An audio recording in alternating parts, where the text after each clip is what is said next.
नमस्कार, मैं हूं पवन त्यागी। महाराष्ट्र से एक बड़ी खबर आई और वो ये कि मुंबई के पूर्व कमिश्नर परमवीर सिंह, जिनको महाराष्ट्र सरकार की पुलिस ने भगोड़ा घोषित कर दिया था, लुकआउट नोटिस जारी कर दिया था और उनको ये कहा था कि अब उनको सस्पेंड करेंगे क्योंकि वो बगैर सूचना दिए नौकरी से गैर हाजिर हैं। वो 232 दिन बाद प्रस्तुत हुए और उस सीआईडी के जांच अधिकारी, डीसीपी रैंक के जो अधिकारी थे, उसके ऑफिस में अपना बयान दर्ज कराने के लिए वो प्रस्तुत हुए और उन्होंने कहा कि मैं कहीं गया नहीं था, चंडीगढ़ में उनका आवास है और उस आवास पे मैं था। उन्होंने फ़ोन ऑन किया जैसे ही और उनको सूचना मिली। ये बात अलग है कि जो जांच अधिकारी थे उन्होंने कहा कि हमने आपके आवास पर कई सारे पत्र भेजे हैं, यानी नोटिस भेजा था और ये कहा था कि जांच में आप शामिल होइए, यदि आप जांच में शामिल नहीं होते तो हम आपके खिलाफ फिर जो है गिरफ्तारी का वारंट जारी करेंगे। लेकिन ये प्रक्रिया होती इसके पहले परमवीर सिंह प्रस्तुत हो गए और प्रस्तुत होने के साथ ही उनके वकील ने बाकायदा ये, क्योंकि सुप्रीम कोर्ट मामला सुनवाई कर रहा था, सुप्रीम कोर्ट में ही वसूली कांड की इन्होंने एप्लीकेशन लगाई थी और वहाँ उनके वकील ने कहा है कि ये महाराष्ट्र में क्या हो रहा है कि जो परमवीर सिंह के समय में उन्होंने ऐसे लोगों को नौकरी से सस्पेंड कर दिया था, बाहर कर दिया था, जो कहीं ना कहीं अपराधी थे, दोषी थे, भ्रष्टाचार के मामले में पकड़े गए थे, उन्हीं को शिकायतकर्ता बनाकर अब लाया गया है। आरोप लगाया गया है कि परमवीर सिंह जो है वसूली करते थे और अवैध तरीके से जो उद्योगपति हैं उनको फंसाते थे और फिर जो है उस फंसाने के एवज में वो जो है पैसा वसूली के काम करते थे। और इस वसूली का सबूत दिया उन्होंने। जो एफआईआर कराई गई है, उन्होंने कहा कि एक विमल अग्रवाल नाम का व्यापारी है जिस पर छोटे शकील से संबंध होने के आरोप लगाए गए और इस मामले में आप देखिए 5 एफआईआर कराई गई, 5 में से 3 सीआईडी के पास हैं जिसकी जांच में ये सब लग रहे हैं। लेकिन जो परमवीर सिंह के वकील हैं उनका कहना यह है कि परमवीर सिंह को फर्जी मामलों में फंसाया गया है और वो इसलिए क्योंकि इन्होंने महाराष्ट्र के गृह मंत्री जो थे उस समय, अनिल देशमुख, जो कि एनसीपी के नेता थे, उनके ऊपर आरोप लगाए थे कि ये अवैध रूप से पुलिस के जरिए, अपने सचिव के जरिए, जो निजी सचिव था उसके जरिए पैसा वसूली करते थे, जो वसूली हर महीने 100 करोड़ रुपए की होती थी।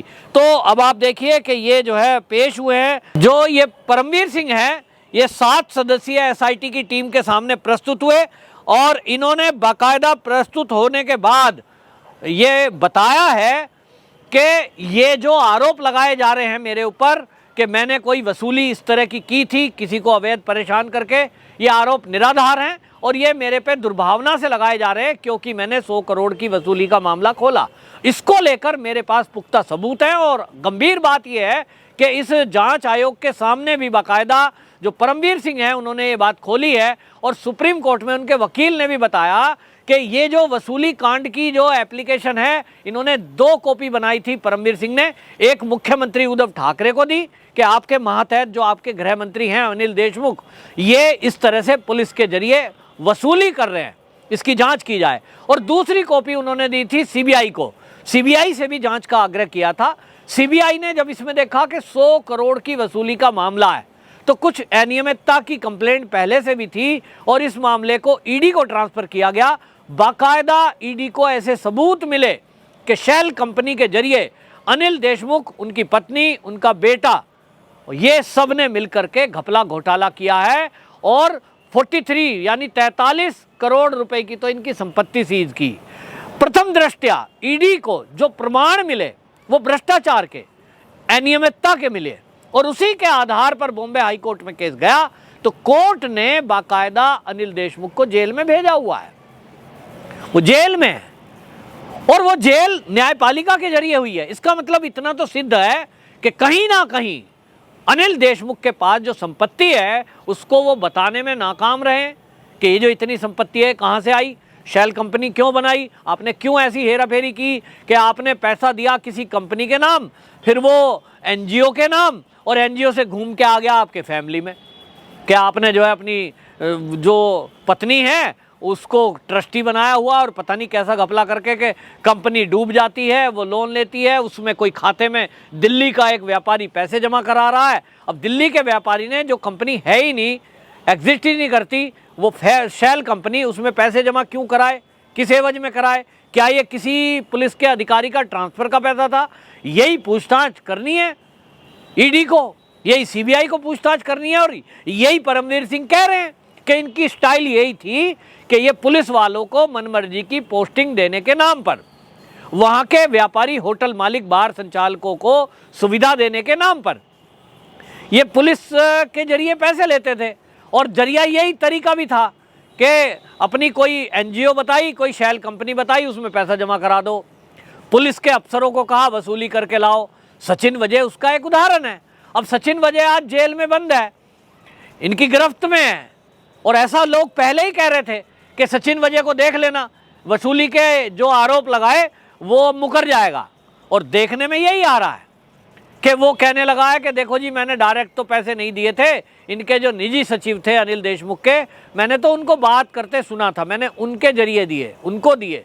मतलब एक तरह से जो महाराष्ट्र की सरकार चाह रही है कि अनिल देशमुख को निर्दोष साबित कर दिया जाए, उसके लिए जो जो करना पड़ेगा ये कर रहे हैं।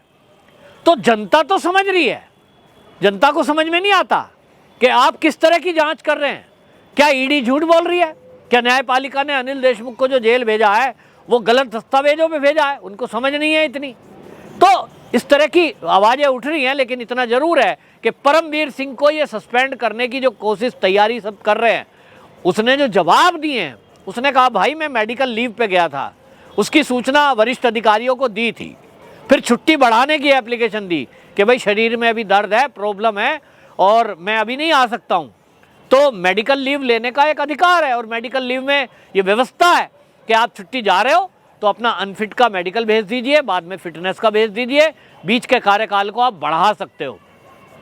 तो वो गए थे छुट्टी। अब ये जांच का विषय है, हालांकि जो आयोग जांच कर रहा है, एसआईटी जांच कर रही है, वो देखेगी कि जो दस्तावेज हैं, जो छुट्टी का अधिकारी जिसने दी है परमिशन, वो ठीक है कि नहीं है। लेकिन इतना जरूर है कि परमवीर सिंह जब प्रस्तुत हो गए हैं तो इसका मतलब कहीं ना कहीं अब पोल पट्टी महाराष्ट्र सरकार की खुलेगी। अब तो फिलहाल तो जो गृह मंत्री हैं वो दिलीप बन गए हैं, दिलीप वलसे क्या कह रहे हैं? वो कह रहे हैं जी, एक जो कमिश्नर रहा हो, जो डीजी होमगार्ड हो, वो व्यक्ति ऐसा कैसे कह सकता है मेरी जान को खतरा है?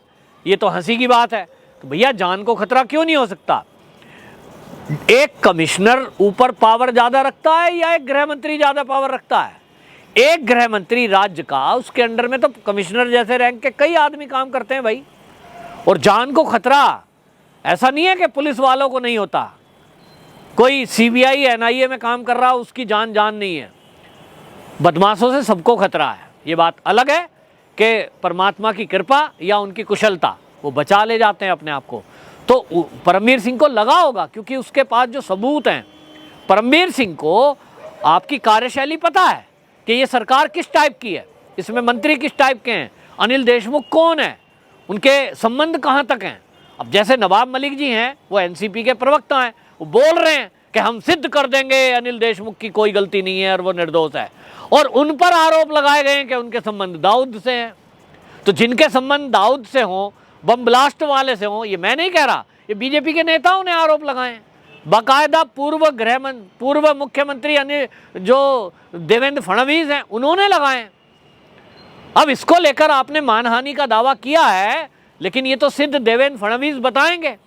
अगर ये आरोप सही हैं तो फिर तो डर परमवीर का ठीक है, परमवीर का डरना ठीक है, क्योंकि भैया दाऊद इब्राहिम से टकराने में आज भी महाराष्ट्र की जनता में तो डर रखता है।